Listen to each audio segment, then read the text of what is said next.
I have some company. Would you like to see my company? Am I worried that my dog is gonna fall into the swamp? Yes. Yes, I am. I wanted the house of my dreams for years. It just seemed impossible. So I just kind of pretended I didn't even want it anymore. It was out of reach to me. Why even bother wanting it? Until one day, a very unpleasant moment with an unhinged neighbor changed everything for me. And now I live in a beautiful home, a home I can literally call the house of my dreams. I was just shaking with rage. Rage, probably some fear in there. Here's what happened.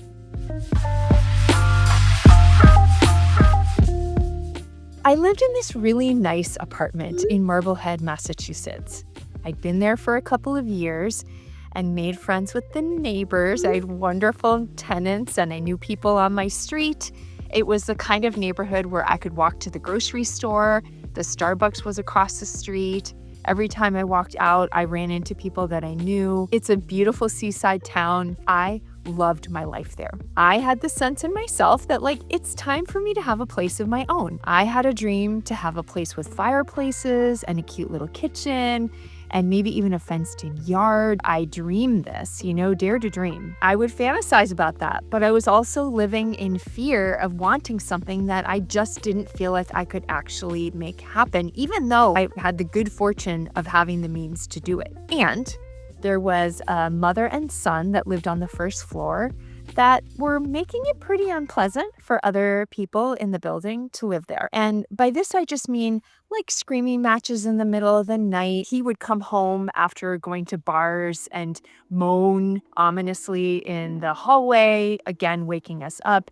She would stop people and lecture them for different reasons, like how it was great that she was letting her dog poop in the backyard and how she knew more about COVID than us. And she would just love diagnosing different people. Several people would actually move out because they couldn't sleep. It was pretty unpleasant. But because I was so afraid to try to go find the house of my dreams, and I was like, it's impossible. It's just never gonna happen. I doubled down. I'm gonna be fine. I'm a strong person, even with a couple neighbors like this. I can deal with this. I'm gonna use all of my meditation awareness tools to make it okay. And you know what?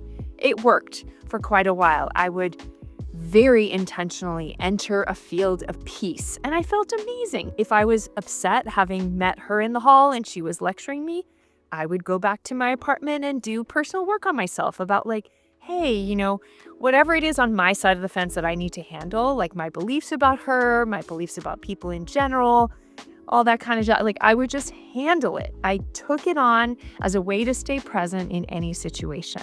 Things just got worse with them, right? And person after person left the apartment building. One of my favorite neighbors moved out because of her. And then there was a day where I was coming home from a meeting and she was walking out of the building and she basically came right at me. And there was a line of cigarettes on the first step, which I had put there. Her son consistently would smoke in the parking lot and just leave his butts all over, to the point where there was an entire line of cigarette butts on that front step from him that I had put there.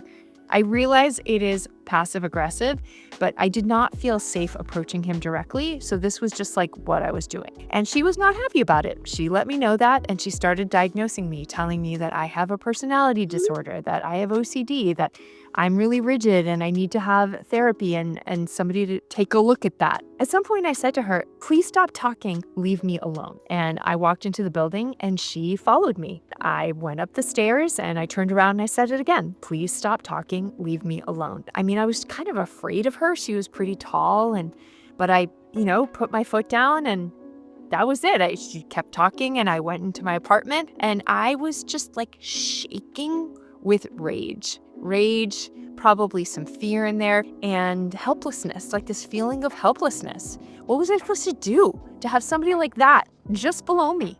And that was it. I knew that the risk of staying in that place was higher than me just going for what I wanted. I found out who the best real estate agent was that I could work with in my area. And 6 weeks later, after seeing a whole bunch of places, a friend of mine who knew that I was looking for a place, she was also an agent, she had just listed a place in Beverly that she said was absolutely perfect for me. I was a little bit resistant because it was Beverly, not Marblehead, but I went to go see it. And then I walk into this place and it's got fireplaces, it's historic, it's got a little yard. It had everything I wanted. After that, things just kind of fell into place. I don't want to oversimplify it, but really, it felt magical the way that things were falling into place. I ended up a few days later getting an accepted offer in a price range that I could actually afford.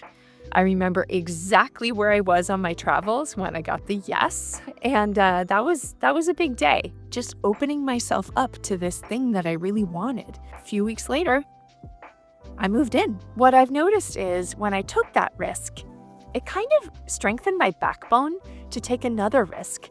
I reached out to an organization here, Green Beverly, asking if I could help out. I didn't know these people.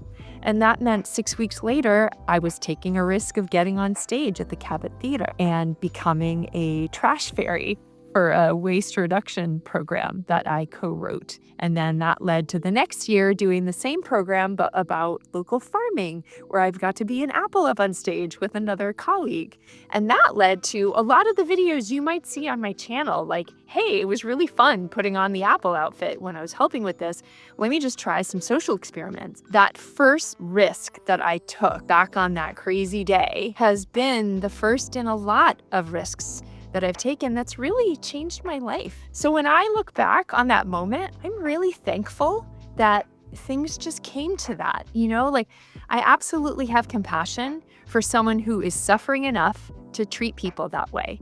I know that life is not easy for that woman, and I'm also thankful that she helped make things so bad for me, maybe unwittingly, that I finally just took action on a dream. Here we are. I've lived in Beverly for a couple of years. I absolutely love living here. It's really connected to the whole area. There's so many things going on in Beverly culturally. I'm still in contact with people in Marblehead. I still love that place. But boy, opening the door in this direction has just been fantastic. I just have a life I never could have imagined, having jumped off the cliff and come here. Let me be your life coach for a hot minute and just ask you, what is pushing your buttons these days? What is something you've been afraid to want? Is there a way for you to make that uncomfortable thing your fuel? Because that's what ended up happening for me. I just put my foot down and decided to make it fuel instead of backing me into a corner. I bet you have your own version of that, and I would love to hear about it in the comments. You made it to the end of this video, my friend. I appreciate you. Go ahead and subscribe, and hey, while you're at it, like and comment. I love hearing from you. Thanks so much for watching, and I'll see you next time.